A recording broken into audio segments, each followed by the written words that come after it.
Voltamos falando sobre a liturgia na Igreja Católica, sobre a história da liturgia, como ela se desenvolveu ao longo do tempo. Estamos aqui com o professor Michel. Mas antes eu gostaria de fazer um convite muito especial a você. Se você gosta do programa Na Verdade, dos temas que nós estamos tratando aqui, na verdade são 2 convites que eu tenho para te fazer. Primeiro, que você se torne um associado.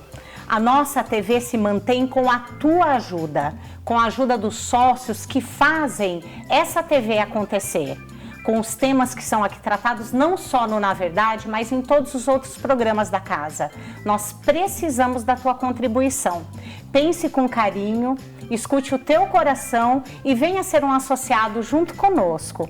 E o segundo convite é para participar nas nossas redes sociais. Agora nós temos um Instagram, Na Verdade TV.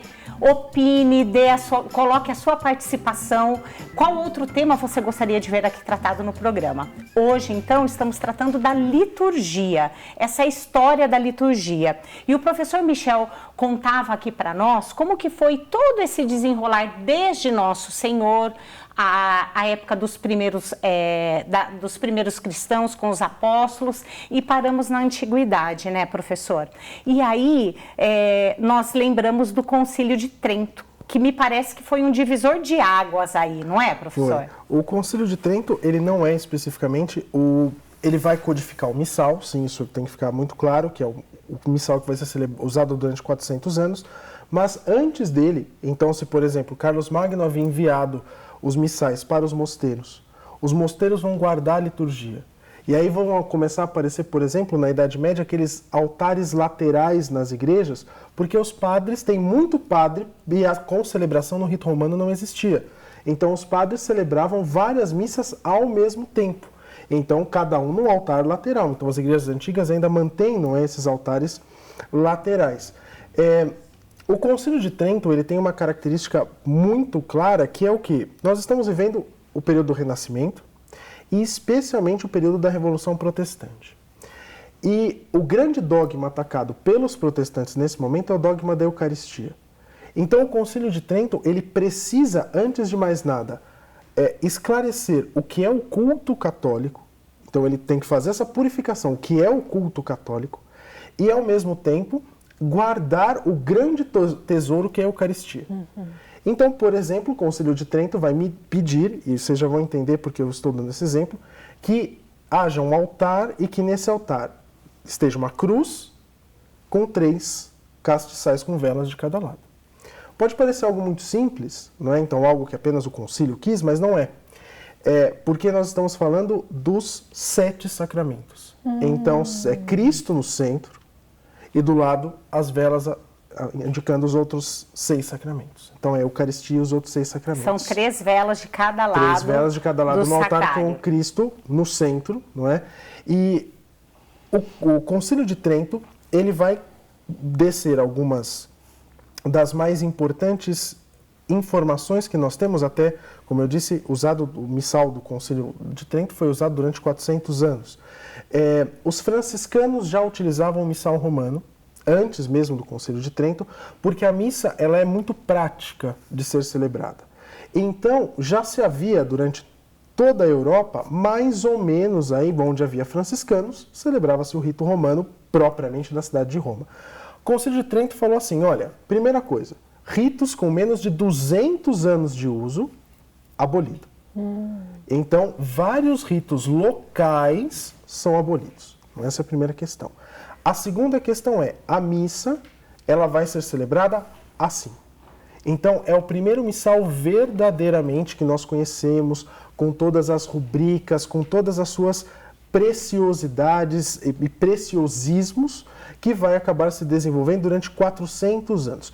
O missal sofreu muitas modificações ao longo desses 400 anos, então desde o Concílio de Trento até o Concílio Vaticano II? Não, mas sofreu mudanças que são muito marcantes, por exemplo, no calendário.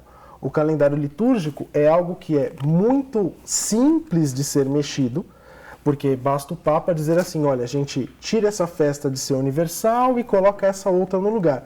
Mas é o mais complicado de ser mexido também porque está associado com a piedade do povo. Então não pode ser algo de uma canetada do Papa, eu tiro ou eu coloco. Não é? Então, Essa é a grande questão. Então, o Concílio de Trento ele codifica o concílio como a missa que os nossos avós assistiram, participaram, que a gente fala sobre isso quando fala de Bento XVI também.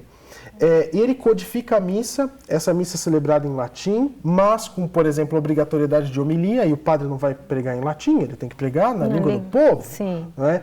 E ele começa, é um momento onde nós temos aí, de certa forma, um certo pietismo, então a gente vai desenvolvendo uma fé muito, que acaba ficando muito rasa, porque ela fica na piedade popular.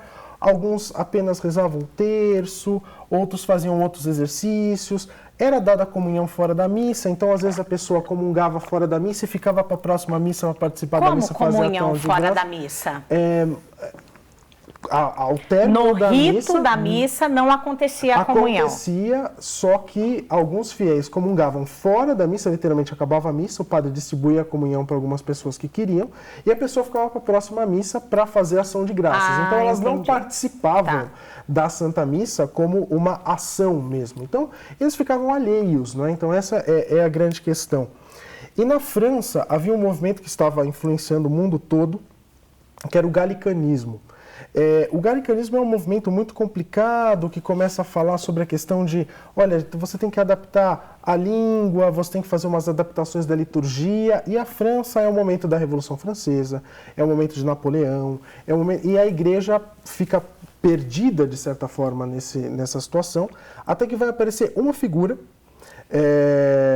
que é um monge beneditino, que vai dar origem ao movimento que nós chamamos o movimento litúrgico. Então, o movimento litúrgico é o quê? Foi um movimento que começa lá no século XIX, onde... Na França, que vai se espalhar pelo mundo todo, né? Ele vai lá para o mosteiro de Solesmes, na França, que hoje é o lar do canto gregoriano, né? Inclusive os mais importantes estudiosos do canto gregoriano saem de lá. Eles ele, não é especificamente o fundador, ele vai dizer o seguinte: nós temos que aproximar o povo da Santa Missa e, ao mesmo tempo, a Santa Missa do povo. Então, o movimento litúrgico é um movimento de reinteresse pela liturgia, porque lá no século XIX é um momento que começa a haver, por exemplo, também um reinteresse pelas matérias humanas de maneira geral. Então, eu, como historiador, indiretamente sou um fruto do século XIX. Então, porque foi quando começaram as grandes pesquisas de fontes, que se começaram a publicar tudo isso, também porque o Estado roubou tudo que era da igreja e começou a publicar, né, porque acabaram colocando nas bibliotecas. E o movimento litúrgico, ele tem duas grandes fases, não é? Na primeira grande fase, que a gente pode dizer que vai aí da metade do século XIX até mais ou menos a Segunda Guerra Mundial, que termina em 1945, é algo muito bom, de aproximação da missa com o povo e do povo com a missa. Por exemplo, a missa é celebrada em latim? A missa é celebrada em latim, mas, por exemplo, o povo passa a aprender a responder à missa. Então, o padre virava para o povo e falava Dominus vobiscum, né? Então, o Senhor esteja convosco. E o povo respondia, não só o acólito, respondia, et cum spiritu tui, com o teu espírito, né? Que nós traduzimos hoje como ele está no meio de nós. Retirar a piedade privada para que a pessoa possa participar melhor da Santa Missa. É muito característico dos beneditinos, né, isso, né? Então, a ideia de nada antepor ao culto divino. Então, a igreja viveu essa primeira metade do século XX, essa transformação, essa aproximação do povo com a liturgia e da liturgia para o povo. Com a Segunda Guerra Mundial, a gente tem um problema. As pessoas começam a olhar a própria liturgia dizendo a liturgia precisa de uma reforma. E aí os papas, inclusive, vão condenar alguns abusos, que é, por exemplo, o arqueologismo. O que é o arqueologismo? Ah, não, porque os apóstolos faziam assim. Então, se os apóstolos faziam assim, eu também posso fazer. Não, você não pode.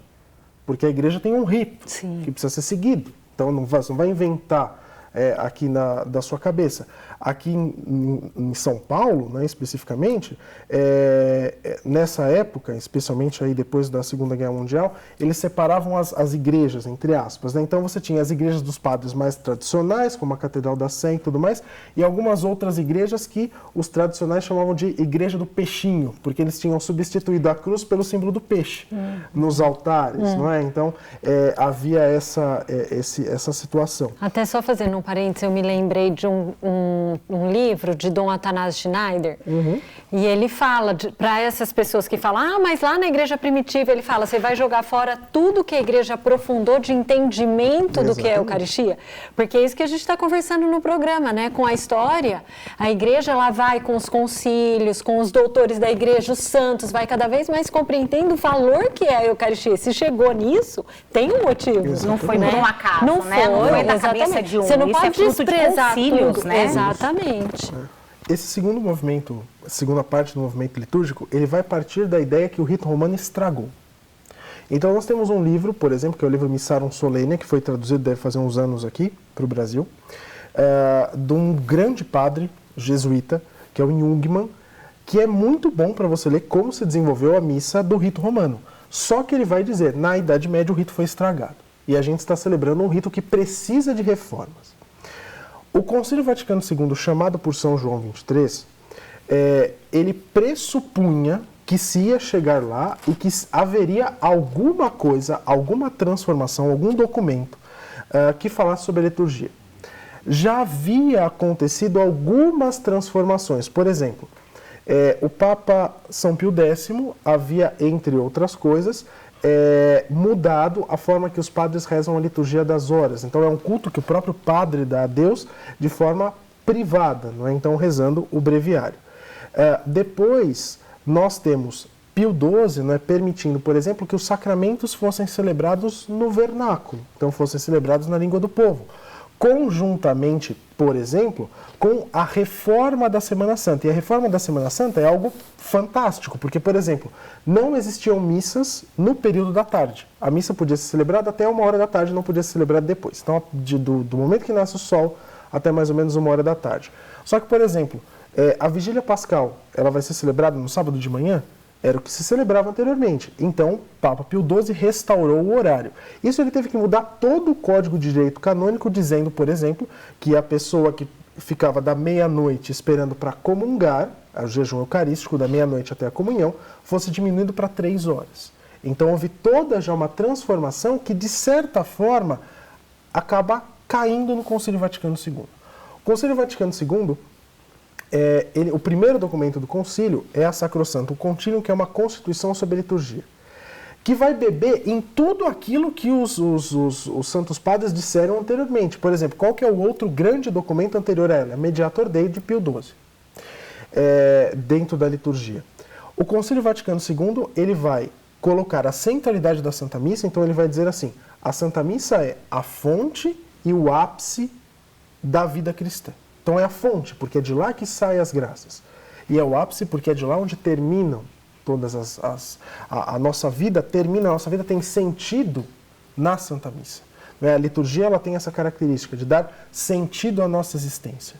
E então, só que falam, porque a missa foi reformada pelo concílio, não. O Concílio Vaticano II não reformou absolutamente nada. O Concílio Vaticano II lançou o documento, deu algumas normas gerais, e o Papa, que na época era São João XXIII, depois o Papa São Paulo VI, foi o responsável por criar uma comissão de peritos, que eram historiadores, teólogos, inclusive o próprio Jungmann, para reformar o rito da Santa Missa. Uma das ideias era retirar, por exemplo, repetições, que eram, o documento próprio Sacrosanto Concílio diz repetições inúteis que podem existir durante a Santa Missa e tudo mais. E aí, no primeiro domingo do Advento de 1969, o missal que nós temos hoje entrou em vigor. Então, essa forma que nós temos de celebrar a missa hoje entrou em vigor. E o que aconteceu com o rito antigo? Pois ficou no limbo durante um tempão, a gente já fala sobre isso. A grande questão é, como as pessoas interpretaram a celebração da Santa Missa? Então, nós temos lá, por exemplo, para o sacerdote escolher 4 formas de ato penitencial. 4. No rito antigo, são bem menores as opções. Então, o que nós podemos pensar? Muita gente caiu numa ideia errada de interpretação do concílio, e aí o que aparece? Abuso.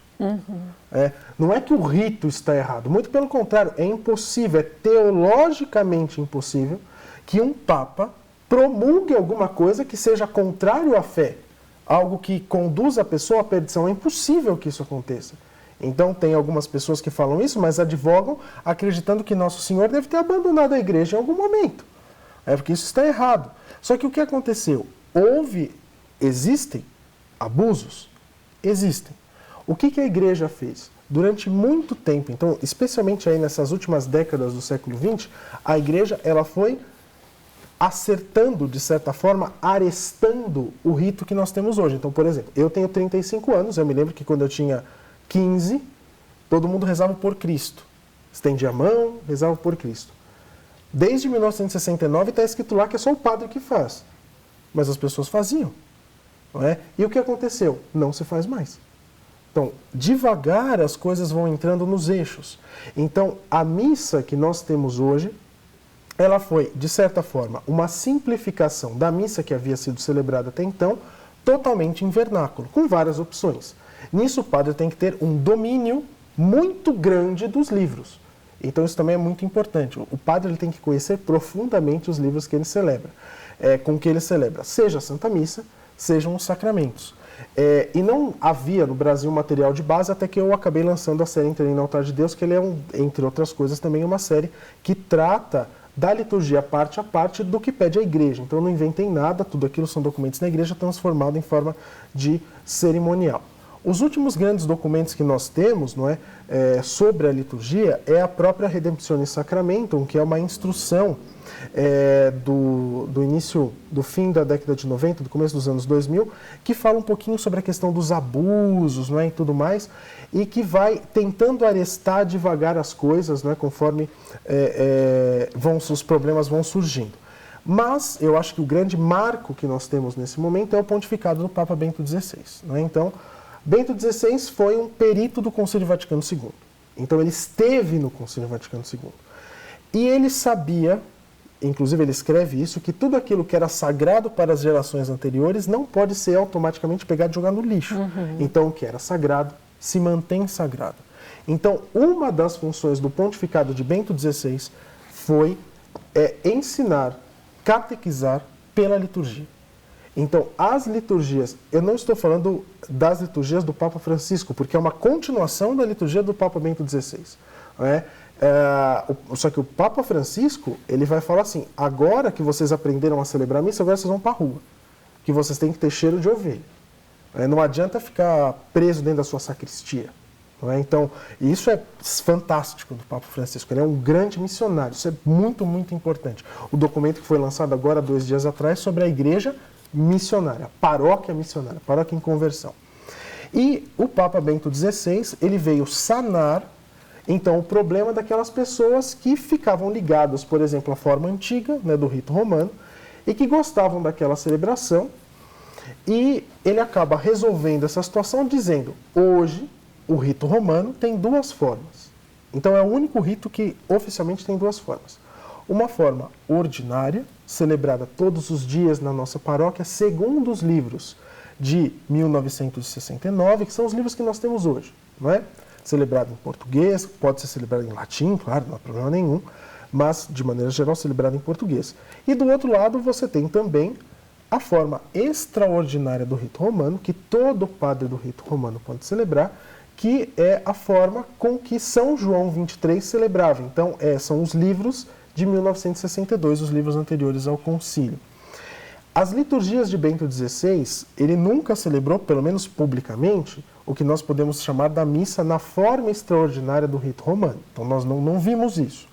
Mas o que nós vimos? Uma união da tradição com a novidade. Então Bento XVI, ele trouxe para nós algo que era o que o rito romano, de certa forma, esperava. Como eu posso celebrar a forma ordinária do rito romano, vindo dentro de uma sem tradição. desprezar toda a tradição que já vinha, né, professor? A forma extraordinária é o que as pessoas conhecem como missa tridentina, não? Exato. Que foi sistematizada, digamos assim, no Concílio de Trento, por Sim. isso que é tridentina. Exato. É um mau termo. Não vou entrar em detalhes, mas assim, de maneira geral é um mau termo. Era um termo que era usado pelas pessoas que não gostavam dessa forma de missa na década de 70.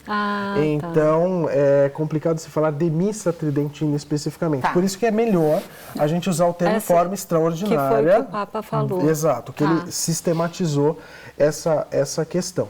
E o que Bento XVI, ele buscava o quê? A paz na igreja. Então, quando ele escreve, porque talvez seja o documento, um dos documentos mais importantes de todo o governo do Papa Bento XVI, seja esse documento pequenininho, que é o documento Summorum Pontificum, onde ele vai falar sobre a liturgia. Então, quando ele começa a falar sobre a liturgia, a gente entende que ele pede, eu quero a paz na igreja. Eu quero que as pessoas estejam em paz e que essas pessoas possam viver a liturgia como fonte e ápice. Eu quero que essas pessoas vivam a liturgia como pede o Concílio Vaticano II, independente da forma. Eu tenho um padre amigo meu que diz que missa é missa. É a renovação do sacrifício de Nosso Senhor Jesus Cristo na cruz. Então, o venerável Fulton Sheen, que era bispo de Nova York, ele dizia algo muito claro. Durante a Santa Missa, se extrai a cruz do Calvário e se coloca em cima dos nossos altares. Então, isso é a Santa Missa. E devagar, o que nós temos visto? Grupos que amam muito a liturgia e devagar nós vamos tendo aquilo que Bento XVI queria, a união, a paz. Não é? Então, o que nós temos? Grupos que estão se esforçando, por exemplo, para reavivar o que é o tesouro musical da igreja. Então, por exemplo, você vai cantar algumas coisas em canto gregoriano na igreja, que é o canto oficial da igreja. Ou, por exemplo, os padres que estão valorizando as suas alfaias, dizendo assim, olha, as minhas vestes, elas não são qualquer coisa, elas representam algo. Então, elas representam, por exemplo, que eu sou o responsável pelo sacrifício, que eu ajo em persona Christi, né? Na pessoa do próprio Cristo. Os fiéis que têm buscado, por exemplo, aprender sobre a liturgia, não é nesse momento, onde nós estamos vendo agora toda a questão do que as pessoas começam a falar sobre a comunhão na mão, a comunhão de joelhos, o que é mais piedoso. Então, assim, há uma questão de interesse, não é, pela liturgia como objeto, só que há um problema que a gente não pode cair, que é o problema do esteticismo. Então, assim, eu vou na missa na forma extraordinária porque é mais bonito. Parabéns, está errado. Isso é esteticismo. Você não nascer, as pessoas não podem, elas vão à igreja para apreciar arte? Vão. A liturgia conta com o âmbito da arte? Conta. Todo o canto gregoriano, todo o canto ocidental depende da liturgia da igreja? Depende. Só que aqui é um problema, porque eu vou apenas para isso? Porque, na verdade, o que conta é o coração mesmo. Exatamente. E é isso que Nosso Senhor Jesus Cristo está olhando, né? E uma coisa que fica claro, assim, para mim, é que essa questão que envolve, né, essas questões do concílio, querendo trazer uma ideia de ruptura, né, na igreja, de tudo que a gente já viveu, a gente tem que lembrar que a gente vive algumas marcas do momento histórico, Exato. né? E o concílio aconteceu num momento de muita revolução, de um pensamento rebelde muito grande, de querer, muitas pessoas queriam uma ruptura com a tradição. Então, e aí por isso a importância do pontificado do Papa Bento XVI, né, que vem colocar norte. E aí, gente, Cristo, ele é o Senhor do tempo, o Senhor da história. E o que ele quer, o que Deus quer que aconteça, vai acontecer. Então, isso que o professor está dizendo. Com o tempo, as coisas são purificadas e a essência, aquilo que Deus quer de verdade, que leva a gente à salvação, é o que vai ficar, né? Por isso que a gente não tem que ficar muito preso às questões mais acidentais. A gente tem que olhar a essência, que a Santa Missa é o quê? Isso do Venerável Futoshim é muito lindo, né? A cruz que foi extraída do Calvário e colocada ali na nossa frente é o santo sacrifício acontecendo, né? E só uma coisinha para terminar, meu marido fala muito isso para mim, que às vezes as pessoas têm um preconceito também com a missa da forma extraordinária, porque latim ninguém entende, não sei o quê. Daí ele fala, tem muita gente que não entende a missa em português, porque se entendesse não ia com a roupa que vai na igreja, entendeu? Então mostra que também não é só falar na língua que a pessoa está entendendo o que está acontecendo, porque é um mistério que acontece, né? E para a gente compreender o mistério, a gente tem que ter toda uma vida de oração, de estudo. Enfim, gente, nós vamos ter que encerrar. É muita coisa para falar. Eu queria agradecer, professor. Eu que agradeço. Todos os esclarecimentos eu aprendi muito. Obrigada, feliz, viu? Imagina, Nossa, não sabia um monte de coisa que eu aprendi nesse programa. Eu também não. Vivi, obrigada, linda. Não sei se você quer falar alguma coisa. Obrigada. Não, enquanto você estava falando, eu só fiquei pensando assim, que o que cabe a nós, né? Se você termina agora assistindo esse programa, você fala, nossa, mas e agora, né? Eu como católico, o que cabe a mim? O que cabe a você é buscar conhecer mais a liturgia, né? Nós não vamos à missa porque eu gosto do padre. Nós vamos à missa porque é o ápice da nossa vida. Ali é o sacrifício de Cristo. Se você conhecer bem a liturgia, qualquer missa vai ter aquele idêntico valor que Cristo quis que tivesse, o valor redentor do sacrifício de Cristo por você, independente do sacerdote que estiver celebrando. É o sacrifício da Santa Missa. Então é um convite para que você conheça um pouquinho mais da liturgia. E cada vez que a gente conhece, a gente se apaixona mais, né? A gente ama mais nosso Senhor, a gente quer participar cada vez mais da Santa Missa. Então é isso, professor. Obrigada mais uma vez, tá bom? E você que participou com a gente, obrigada pela sua audiência. Então siga a gente nas redes sociais. A Vivi falou, a gente está com o Instagram agora, né? Na Verdade TV. Segue a gente, compartilhe o nosso perfil. E se você perdeu o primeiro bloco, entra no nosso site www.rs21.com.br/naverdade. Lá você encontra este e todos os outros episódios do programa Na Verdade. Fica com Deus e a gente se encontra no próximo programa.